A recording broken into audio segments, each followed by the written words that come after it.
Assalamualaikum warahmatullahi wabarakatuh. Selamat sore. Saya mengambil video ini pada sore hari tanggal 24 Juni, Kamis 2021. Perkenalkan, nama saya Gaduh Giftati Santun. Saya kelas B dengan NIM 2289200043. Saya dari kelas B Pendidikan Seni Pertunjukan Universitas Sultan Agung Tirtayasa. Kali ini saya akan membuat sebuah video yang menjelaskan tentang apa itu gamelan pelok salendro. Saya menulis dan membacakan artikel yang telah saya buat itu berasal dari sumber-sumber, banyak sumber yang terutama adalah internet dan juga pengamatan saya dalam setiap mata kuliah secara langsung atau tatap muka di kampus. Ini adalah tugas akhir pada semester 2 mata kuliah gamelan pelok salendro yang dosen pengampunya ialah Bapak Rian Permana MPD. Langsung saja masuk ke dalam materinya. Semoga saya dapat menjelaskan materi dengan baik dan mendapat nilai yang bagus. Yang pertama ada sejarah dan perkembangan gamelan pelok salendro. Secara etimologis, istilah gamelan berasal dari kata gamel yang berarti pukul atau tabuk. Selanjutnya, istilah gamelan sendiri dapat diartikan sebagai benda yang dipukul atau ditabuk. Demikian pula, gamelan juga dapat diartikan sebagai perangkat musik tradisional yang sebagian besar instrumennya terbuat dari bahan logam, seperti besi, kuningan, dan perunggu. Penyebaran gamelan di Indonesia antara lain di Jawa Tengah dan Jawa Timur, yaitu gamelan Jawa, Jawa Barat yaitu gamelan Sunda, Bali gamelan Bali, dan Sumatera Barat dengan gamelan Minang dan sebagainya. Pokoknya gamelan ini tersebar luas di Nusantara, di Indonesia. Perkembangan gamelan pelok salendro di tanah Sunda hingga saat ini masih menunjukkan eksistensinya. Perangkat gamelan pelok salendro dalam kesenian Sunda digunakan pada perangkat keriningan, perangkat iringan tari, perangkat iringan wayang golek, dan perangkat iringan teater tradisional seperti longser, topeng banjet, sandiwara, kubruk, dan sebagainya. Pada dasarnya, gamelan pelok salendro bukan saja dikarenakan laras yang digunakan adalah laras pelok atau laras salendro, melainkan dikarenakan pula tidak ada nama khusus untuk menyebut jenis gamelan ini. Walaupun pada satu pertunjukan, gamelan yang digunakan hanya gamelan laras salendro atau gamelan laras pelok, tetapi tetap saja gamelan yang digunakan tersebut disebut gamelan pelok salendro. Selanjutnya ada fungsi penyajian gamelan pelok salendro. Ada 3 fungsi utama, yaitu pertama sebagai karawitan. Gamelan pelok salendro dalam karawitan Sunda digunakan dalam berbagai jenis pertunjukan, baik jenis pertunjukan karawitan yang berfungsi sebagai penyajian karawitan mandiri, jenis-jenis pertunjukan karawitan yang berfungsi sebagai penyajian karawitan tari, maupun penyajian karawitan teater rakyat. Penyajian karawitan mandiri adalah suatu karawitan yang hanya berfungsi untuk kepentingan estetika musikal saja.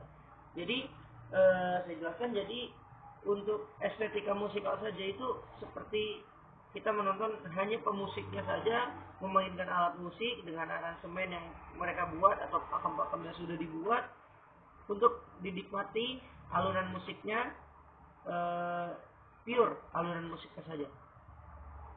Yang kedua ada penyajian karawitan tari. Penyajian karawitan tari ini berfungsi kepentingan estetika musikal tari.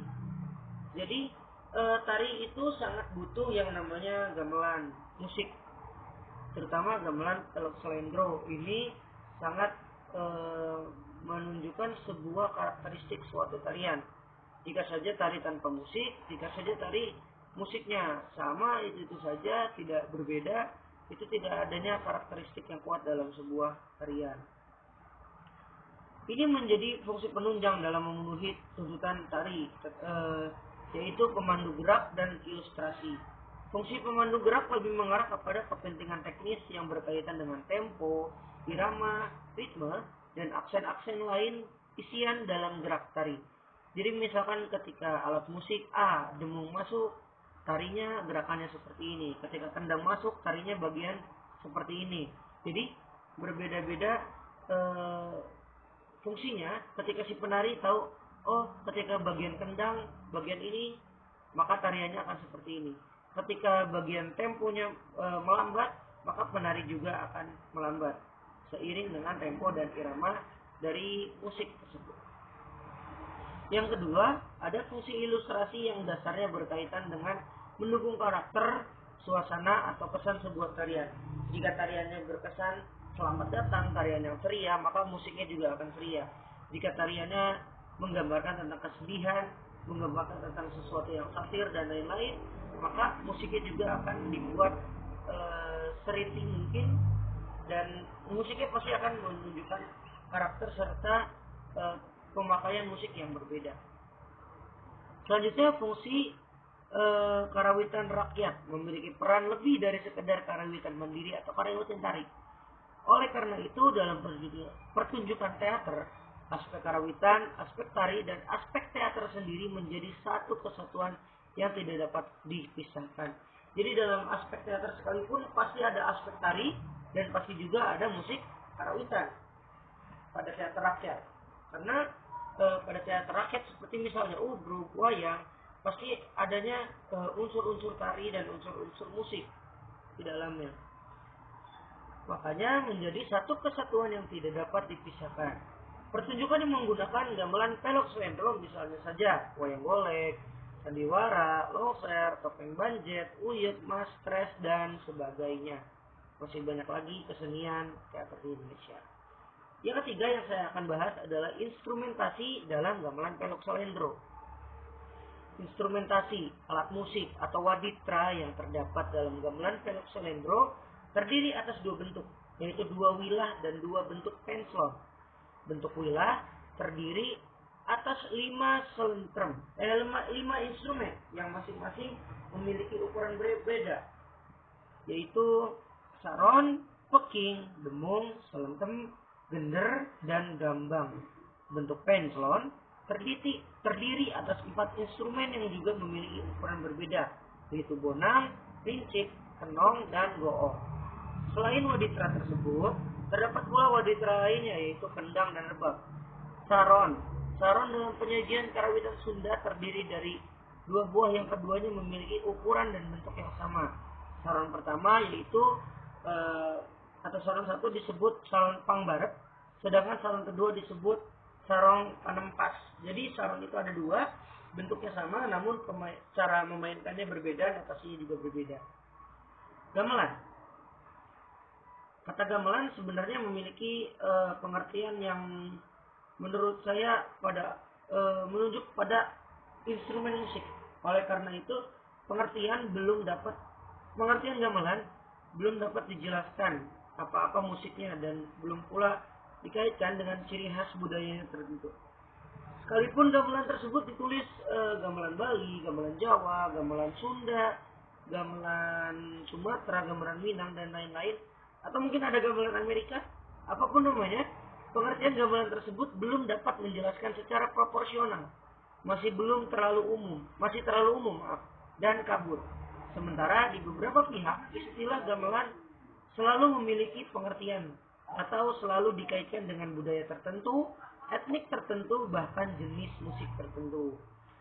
Seperti kita ketahui bahwa ciri khas suatu karya musik tidak bisa dipandang sepenuhnya dari instrumen yang digunakan, namun akan lebih jelas jika dilihat dari penggunaan sistem musiknya.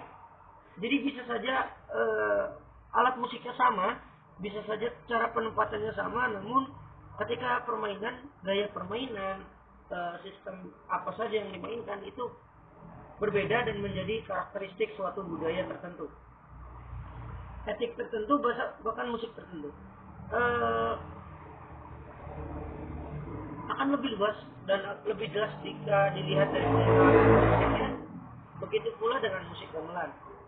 Sebagai contoh, antara gamelan pelok selendro yang digunakan di Jawa dan di Sunda, baik dilihat dari jumlah instrumennya, warna suaranya, dan bentuk dan lain sebagainya, aspek-aspek lain itu saat ini boleh dikatakan kurang lebih sama.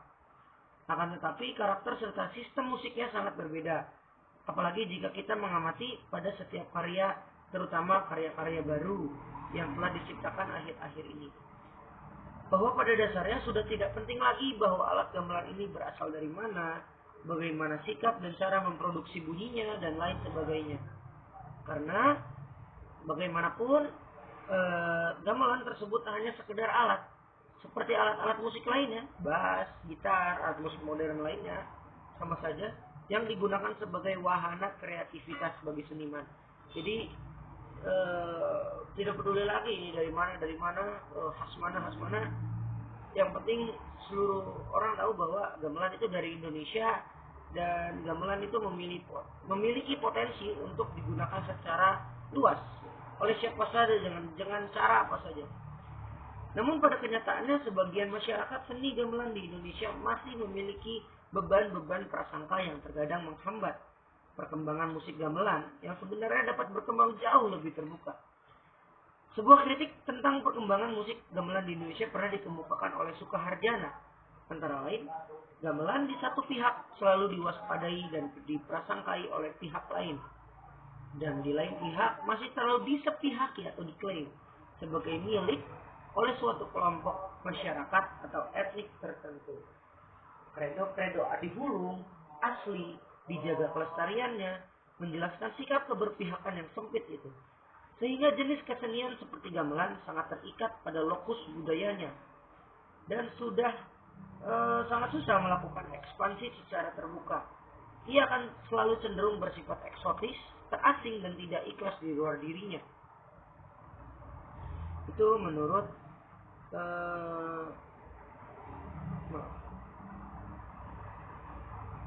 menurut Sukaharjana. Fenomena musik gamelan di Indonesia dilihat dari sudut perkembangannya, memiliki persoalan yang cukup kompleks. Apa saja yang dianggap baru oleh seniman Sunda belum tentu diakui oleh seniman daerah lain. Begitupun sebaliknya, seniman Jawa membuat ini baru belum tentu diakui oleh seniman Sunda atau bahkan seniman-seniman di daerahnya tersebut. Pernyataan ini sebenarnya mencerminkan sikap keberpihakan seperti yang dijelaskan pada kutipan di atas. Sikap keberpihakan ini sampai saat ini masih terjadi, terbukti oleh karya-karya yang dianggap baru sekarang ini yang seolah-olah masih terbebani oleh masa lalu atau tradisi. Banyak komponis gamelan saat ini secara sadar maupun tidak merasa kesulitan untuk keluar dari rasa tradisinya. Apakah memang untuk mengembangkan seni gamelan mesti keluar dari rasa tradisinya? Bagi saya hal itu penting untuk dilakukan sebagai suatu sikap serta motivasi untuk mencari kebaruan tanpa harus terkungkung oleh vokabuler atau repertoar yang telah menjadi tradisi. Jika tradisi dianggap karya seni, jika tradisi memang dianggap sebuah karya seni, maka tradisi akan bermanfaat sebagai bahan perbandingan, telaah musik, referensi sejarah, inspirasi, dan lain sebagainya yang dapat memberi kontribusi terhadap penciptaan karya-karya baru. Namun, jika tradisi tersebut dipandang sebagai sebuah spirit atau objek yang harus terus dilestarikan, dalam satu sisi tradisi itu akan mengukung kreativitas para seniman. Saya sependapat dengan apa yang dikemukakan Sukaharjana mengenai pertanyaan berikut ini. Gamelan punya potensi untuk berkembang lebih jauh melewati batas-batas persemaian budayanya sendiri. Tetapi ia harus dibebaskan dari rasa mindernya sebagai sekadar budaya etnis. Teori-teorinya juga harus dikembangkan. Konsep-konsepnya harus diperbaharui. Tokoh-tokohnya harus dibangunkan dari mimpi-mimpi proyek dan tahyul budaya superiority. Oleh karenanya, gamelan harus dinetralisir dari bayang-bayang sugesti rasa kedaerahannya yang secara geokultural sangat sempit. Adalah ironis bahwa seni gamelan dipelajari oleh banyak orang di banyak negara, tetapi di negaranya sendiri terus-menerus diprasangkai, diklaim, saling klaim, terasing, dan kalah dengan musik-musik yang sebenarnya justru asing. Lihat saja yang trending di YouTube Indonesia kali ini, pasti nomor 1 K-pop lagi. Pernah Anda melihat gamelan di Indonesia sampai masuk ke trending 1, mungkin 10 trending besar? Mungkin pernah. Waktu lagu Lati itu ada salah satu gamelan yang sampai ke mendunia. gamelan yang terdengar sampai banyak orang, puluhan juta orang, kalau tidak salah ratusan juta orang menonton video tersebut. Salah satu hambatan lain pada perkembangan musik gamelan di Indonesia adalah kurangnya kesadaran serta perhatian terhadap perkembangan struktur gramatika musik. Hal ini disebabkan karena kurang dilakukannya telaah-telaah musik yang telah diciptakan, baik karya tradisi maupun karya yang baru. Kemudian hasil dari telaah musik itu dapat dijadikan sebagai bahan kajian untuk menumbuhkan sikap kritis demi kemajuan karya-karya di masa depan.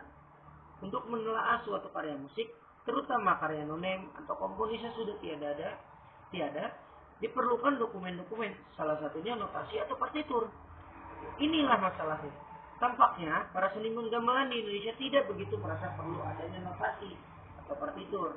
Terbukti bahwa sampai saat ini belum dapat ditemukan metode penulisan notasi yang dapat mewakili atau memadai konsep musik gamelan itu sendiri. Bahkan, notasi yang digunakan di lembaga-lembaga pendidikan seni dan berlaku sampai saat ini pun masih menjadi masalah yang kontroversial. Melihat pada persoalan itu, Rahayu Supanggah berpendapat antara lain, di konservatori muncul pembakuan pola-pola atau cengkok tabuhan gender, kendang, rebab, dan sebagainya yang disistemasikan dan dibakukan dalam bentuk rumus-rumus atau formula, diabadikan dengan notasi-notasi karawitan.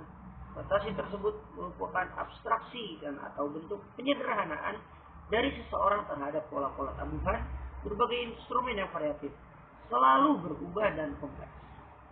Masih dalam tulisannya, pendapat di atas diperkuat oleh pendapat SD Humardani, yaitu notasi adalah identik dengan pengmalasan, penyeragaman, pembekuan kreativitas, dan pengebirian kepekaan musikal. Sementara alasan saya menyatakan seperti pemikiran ini didasari atas apa yang dikemukakan oleh Sukaharjana sebagai berikut. Cukup banyak karya-karya baru dan lama dari para pencipta musik seni di Indonesia yang bagus-bagus hilang atau dilupakan begitu saja karena tiadanya dokumen-dokumen tertulis otentik memadai yang kemungkinan bisa dilacak kembali melalui studi kearsipan manuskrip. Kita tidak tahu bagaimana seluruh proses penciptaan musik yang hebat-hebat itu dibuat. Dokumen dalam bentuk rekaman audio visual tidak cukup untuk memadai menelaah kembali studi karya musik. Dokumen tertulis dalam berbagai deskripsi teks, tanda-tanda, coret-coret kode, dan petunjuk simbol-simbol maupun notasi komposisi masih tetap relevan dan menjadi sumber bukti utama untuk suatu telaah musik. Dari telaah studi tertulis, inilah musik baru dikembangkan, bukan dari spekulasi daya dengar yang seolah-olah.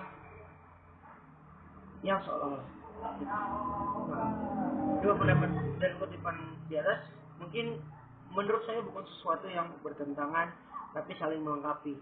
Di satu sisi bahwa perlu diakui bahwa adanya notasi untuk musik gamelan, khususnya gamelan Pelok Salendro di Indonesia memiliki implikasi seperti apa yang dinyatakan Rahayu Supanggah. Namun di sisi lain, keberadaan notasi sebagai sebuah konsep suatu karya sangatlah penting sehubungan dengan apa yang dinyatakan Sukaharjana. Hanya saja sebagaimana metode yang dinyatakan Sukaharjana, karya-karya musik gamelan itu sendiri, selain itu para pelakunya mesti berusaha menghilangkan kecurigaan atau membebaskan dari prasangka-prasangka pengaruh budaya luar. Sehubungan dengan informasi bahwa pengaruh budaya luar, yaitu notasi, merupakan cerminan budaya tulis yang konon katanya berasal dari budaya barat. Apakah setiap karya musik yang ditulis dengan notasi balok dapat dipastikan sebagai karya musik barat? Jawabannya belum tentu. Ada hal yang barangkali kita lupakan, bahwa notasi dalam musik gamelan hanya merupakan sebuah alat atau konsep yang kemudian dapat diterjemahkan atau ditafsirkan oleh para pemainnya. Oleh karena itu, kompleksitas musiknya yang selalu berubah-ubah, banyak variasi, banyak alternatif, dan lain sebagainya, musik gamelan, terutama karya-karya tradisi memungkinkan tidak dapat atau bahkan tidak perlu untuk ditulis secara detail dan pasti ke dalam sebuah notasi. Namun justru hal inilah yang dapat menarik dari musik gamelan. Dilihat dari fleksibilitas sistem musiknya, walau bagaimanapun tetap saja dalam struktur musiknya masih terdapat kerangka yang mengikat sebagai sebuah ciri khas atau identitas komposisi. Intinya, peran notasi pada musik gamelan sangatlah penting sejauh seseorang itu mampu membaca dan menulis. Permasalahannya adalah bagaimana memanfaatkan serta mengimplementasikan notasi itu. Para pemain musik gamelan itu lebih mengandalkan rasa. Kedalaman rasa itu ditumbuh karena ada kebiasaan yang hidup dan berkembang di lingkungannya. Akhirnya kata rasa ini sering menjadi senjata andalan bagi seniman gamelan ketika harus menjelaskan aspek-aspek musikal pada suatu karya. Hal ini harus diwaspadai karena sulit untuk keluar dari kebiasaan demi pencarian pengalaman baru. Akibatnya proses penafsiran suatu karya pada musik gamelan seringkali aspek keunikan dan gramatika musiknya kurang disadari sepenuhnya. Mereka memainkan musik gamelan berdasarkan pada suatu gaya atau style yang telah terbentuk oleh karena kebiasaan. Untuk mengamati yang telah terbentuk, untuk mengamati keunikan gramatika musik gamelan tak cukup dengan sebuah rasa saja.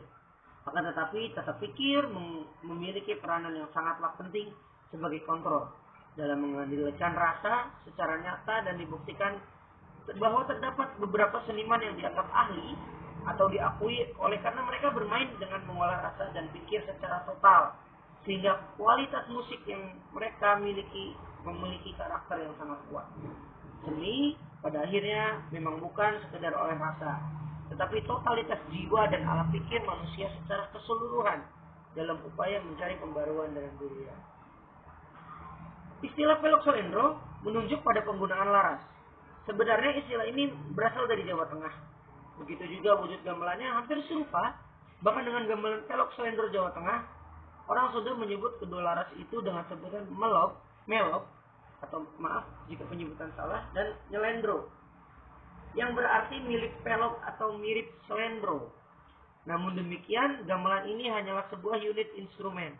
Walaupun wujudnya dapat dipastikan berasal dari Jawa Tengah, orang-orang Sunda menggunakan dengan cita rasa serta estetika budayanya sendiri. Dalam jenis musik keliningan dalam Jawa Konangan, banyak repertoar karya berdasar pada gamelan berlaras nyelendro. Sedangkan penggunaan laras melok biasanya hanya merupakan semacam transposisi untuk memainkan beberapa repertoar agar memiliki suasana lain. Dengan demikian, penggunaan kedua laras tersebut masih terpisah. Dalam memainkan suatu karya, jika mau menggunakan laras pelok, tidak bisa menggunakan laras selendro. Begitupun sebaliknya. Kalaupun ada gending-gending tertentu yang menggunakan kedua laras ini, akan tetapi secara kompositoris, hal itu sekali lagi hanya sebagai transposisi saja. Bagi orang Sunda, sebenarnya untuk memainkan jenis musik keliningan cukup dengan gamelan berlaras nyelendro saja tanpa pelok. Karena dalam memainkan berbagai varian melodi seperti permainan rebab, sinden, atau alok, dapat menggunakan berbagai laras selain laras nyelendro, seperti laras degung, madenda, matraman, dan lain sebagainya. Menurut teori Raden Mahyar Angga Kusuma Dinata, bahwa beberapa laras yang sering digunakan dalam musik Sunda berdasar pada laras selendro. Untuk lebih jelas, berikut ini gambaran interval tentang laras selendro dengan laras lainnya. Interval Sunda. Secara teori, jarak interval dari ketiga laras antara lain degung, madenda, dan matraman dapat diperluas lagi. Tetapi perlu diketahui bahwa ketika laras ini memiliki karakter yang khas, dan sebenarnya secara praktek teori ini tidak begitu akurat. Oleh karena itu, tidak ada standar dalam penentuan nada dasar. Akhirnya, teori ini tidak begitu akurat. Jumlah instrumen gamelan pelok selendro masing-masing memiliki jumlah yang sama, kecuali instrumen kendang, beduk, kecres, ketuk kempiang, dan rebab hanya satu. Artinya dapat digunakan untuk laras pelok maupun selendro. Instrumen-instrumen tersebut antara lain dua buah saron, paki, demung, selenteng, kenong, bonang, rincik, gong sewuk, goong ageng, dan kempul. Dalam beberapa repertoar karya bentuk musik keliningan, wayang golek, atau kreasi baru Mangkoko, penggunaan gamelan seperti di atas sebenarnya tidak baku. Bisa dikurangi atau bisa ditambah dengan instrumen lain tergantung kebutuhan karya itu sendiri. Jadi tidak menghukum harus begini atau harus begitu, tidak ada pakem tertentu seperti ini atau seperti itu. Saat ini penggunaan gamelan pelok selendro dilihat dari aspek gramatika musiknya sangat berkembang lebih jauh. Apakah kedua laras ini dimainkan bersamaan atau tidak? Apakah dilakukan eksplorasi dalam menggabungkan kedua laras itu? Apakah hanya menggunakan instrumen berpensuan saja? Dan seterusnya. Semua itu merupakan upaya dalam pembaruan musik gamelan. Upaya-upaya itu seringkali dilakukan oleh para seniman, terutama karya-karya mutakhir mereka, baik karya gamelan untuk tari maupun gamelan kontemporer. Sekian dari saya, kesimpulannya apapun yang dilakukan oleh para seniman, baik yang muda ataupun yang tua, yang tradisi maupun yang kontemporer, dalam menyikapi gamelan itu harus terbuka. Dan yang terpenting itu tadi, budaya Nusantara, seni Nusantara yaitu gamelan ini tidak dimakan usia oleh zaman, tidak terkikis oleh serangan-serangan dari luar, misalnya K-pop, musik barat dan lain-lain. Mungkin adanya penjelasan dan sejak dini, pengajaran sejak dini dari SD, mungkin dari SMP, pengenalan terhadap gamelan harus dilakukan. Saya saja mengenal gamelan dari ketika masuk ke Universitas Sultan Agung Tirtayasa. Sebelumnya saya belum tahu bagaimana cara menggunakan ini, bagaimana cara memainkan gong dan lain-lain. Itu harus ditanamkan sejak kecil jika bangsa ini tidak mau kehilangan budayanya, seni budayanya. Jadi bukan lagi berbicara tentang kedaerahan mengenai gamelan itu sendiri, namun budaya Nusantara yang harus diangkat. Jangan hanya orang luar saja yang mengenal gamelan, jangan hanya orang luar saja yang menelaah gamelan, namun kita sendiri harus melestarikan keberadaan gamelan Teluk Slendro ini. Sekian mungkin video dari saya. Semoga apa yang saya sampaikan dapat bermanfaat dan dapat diterima dengan nilai yang baik. Kurang lebihnya mohon maaf. Selama ini mungkin ada kata-kata yang salah selama mata kuliah atau sifat yang salah selama mata kuliah. Semoga nilai akhir ini dapat menjadi sesuatu yang baik dan bermanfaat. Kembali lagi, kurang lebihnya mohon maaf. Wassalamualaikum warahmatullahi wabarakatuh. Saya Gaduh Gista Pisanto undur diri.